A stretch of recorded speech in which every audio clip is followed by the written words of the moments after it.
Hello everyone, welcome to my channel market trend follower. ఇప్పుడు నేను నిన్న షేర్ చేసిన నిఫ్టీ 50 అనాలిసిస్ ఒకసారి రివ్యూ చేద్దాం. అలాగే ఈరోజు నిఫ్టీ 50 బిహేవియర్ మూమెంట్ ఎలా ఉందో ఒకసారి డీకోడ్ చేద్దాం.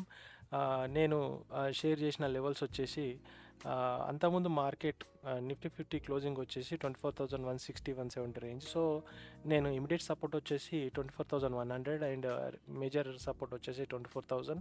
అలాగే ఇమీడియట్ రెసిస్టెన్స్ వచ్చేసి 24,300 అండ్ మేజర్ రెసిస్టెన్స్ వచ్చేసి 24,500 అని చెప్పాను.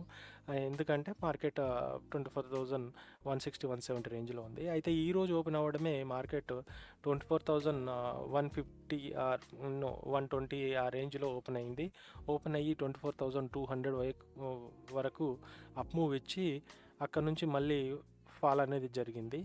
అది 24,100 సపోర్ట్ బ్రేక్ చేసి కంటిన్యూయేషన్ బేరిష్గా కంటిన్యూ అయ్యి 24,000 కూడా బ్రేక్ అయ్యింది. బ్రేక్ అయ్యి అక్కడ కొంత కన్సాలిడేషన్ 24,000 దగ్గర అప్స్ డౌన్స్ జరిగి చివరికి ఫాల్ వచ్చేసి 23,800 వరకు ఫాల్ అయింది. ఫాల్ అయ్యి క్లోజింగ్ వచ్చేసి 23,897 అనగా 23,900 రేంజ్లో క్లోజ్ అయింది. ఇది ఈరోజు జరిగింది. సో నేను ఇచ్చిన సపోర్ట్ లెవెల్స్ వర్కౌట్ అయ్యాయా కాదా అంటే ఇక్కడ మేజర్ వచ్చేసి 24,100 సపోర్ట్ బ్రేక్ అయితే మనం బేరీష్ సైడ్ తీసుకుని ఉంటే 24,000 వరకు కూడా దాన్ని బేరీష్ మూమెంట్ లానే కన్సిడర్ చేసి ఉండొచ్చు. అది కూడా బ్రేక్ అయింది కాబట్టి మనం కంప్లీట్గా బేరీష్ సైడ్ ఉండి ట్రేడ్ చేసే పాసిబిలిటీ ఉండే. సో ఇది అది లైవ్లో మనం చూస్తే అది అర్థమైపోయేది. But anyway support level break అయ్యాయి కాబట్టి నేను కొంత రెస్పెక్ట్ చేసే అంటాను. కానీ 24,800 లెవెల్ వరకు పడుతుందని నేను ఎక్స్పెక్ట్ చేయలేదు. ఇది ఎక్స్పెక్ట్ చేయని మూవ్. సో మార్కెట్ ఎలా బిహేవ్ చేస్తుంది అనేది అది మనం ముందే ప్రెడిక్ట్ చేయలేము. ఒక అనాలిసిస్ మాత్రమే. సో నేను కనుక ట్రేడ్ తీసుకుని ఉంటే ఒకవేళ 24,000 రేంజ్లో నేను బై కాల్స్ అలా తీసుకున్నాను అనుకో, ఆ లెవెల్ దాటి 23,950 ఆ రేంజ్ వస్తే నేను ఎగ్జిట్ అయిపోతాను. ఒకవేళ నా స్టాప్ లాస్ తీసేసుకొని నేను క్లోజ్ చేసేస్తాను. ఎందుకంటే నేను సపోర్ట్ వచ్చేసి 24,000 అని అనుకున్నాను. సో ఇది నా అనాలిసిస్. ఇప్పుడు రేపటి అనగా మండే మార్కెట్ ఎలా బిహేవ్ చేస్తుందో ఒకసారి ఆ లెవెల్స్ చూద్దాం.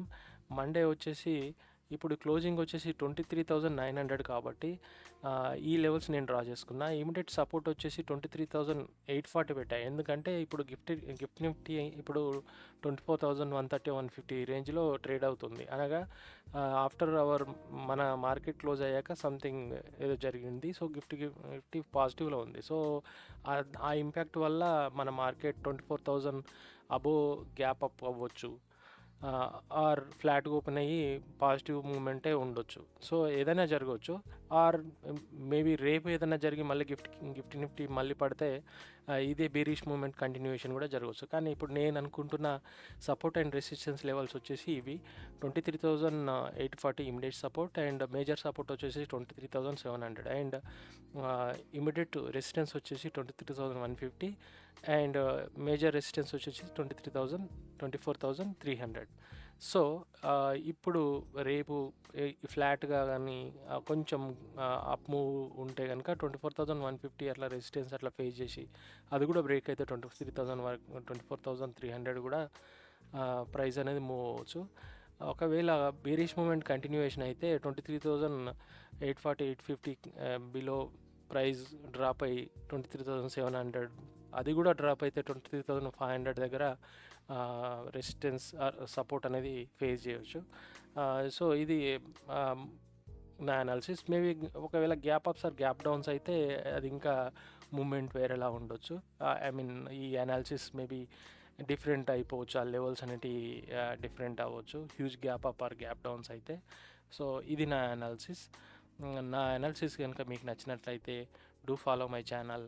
Please support. Thank you.